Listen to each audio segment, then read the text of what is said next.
Mga kapuso, may I get your attention? Gusto ko lang pong i-anunsyo na yes, totoo po, tatakbo po ako sa fun run. Akala nyo, kayo talaga. Uso kasi ngayon ng kabi-kabilang pagtakbo. On a serious note, marami talaga nagsasabi ngayon na tatakbo sila sa darating na eleksyon. Napareact nga ang marami sa mga balitang nagbabalak tumakbo ang mga nasasangkot sa kaso at yung iba nga, minsan nang na-dismiss pa sa posisyon. Ang tanong na marami, pwede nga ba yan?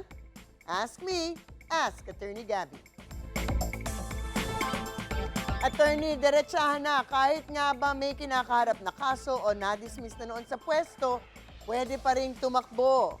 Unfortunately, parang ganun na nga po. Sa ilalim ng ating Omnibus Election Code, ang mga disqualified na tumakbo ay yung merong tinatawag ng final judgment sa isang kasong kriminal na more than 18 months ang penalty o kung ito ay isang crime involving moral turpitude unless nagkaroon nga ng pardon o amnesty.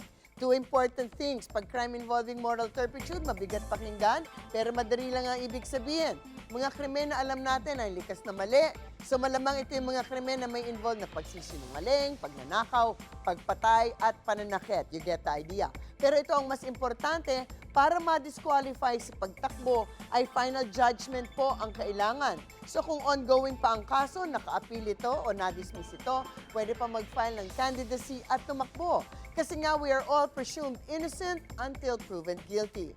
At ganun din ang requirements sa ilalim ng Local Government Code para sa magustong tumakbo for a local government post. Ang disqualified lamang ay yung sentenced by a final judgment rin.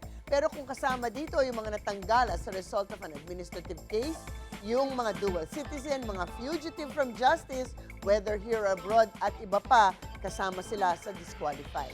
Pero malinaw kung natanggal na DASEP na pwesto dahil sa administrative na kaso o kung sa mga nakasuhan na by final judgment na isang krimen, hindi na dapat pwede. Diba? You had your time to do good. Sana ginawa nyo na ng mabuti dati. But in any case, disqualified na sila. Attorney, paano kung manalo ang kandidatong may kaso at na-convict? Automatic bang forfeited ang pagkapanalo niya? Yes, automatic na yan. Meron tayong kinikilalang principle of continuous qualification. Ibig sabihin, ang isang kandidato for public office, hindi lamang dapat qualified at the time of his election, dapat ay he remains qualified pa rin at walang disqualification hanggang matapos ang kanyang termino. So kung biglang magkaroon ng final judgment habang siya ay mayor halimbawa, automatic na tanggal siya at mapapalitan siya ng kanyang natural successor sa ilalim ng ating local government code, ang vice mayor. Kaya naku, vote wisely. Madami nga tumatakbo pero nasa atin po ang desisyon kung sino ang iboboto natin. Vote wisely. So in any case, mga usaping batas, bibigyan po nating linaw para sa kapayapaan ng pag-iisip. Huwag magdalawang isip. Ask me. Ask Attorney Gabby.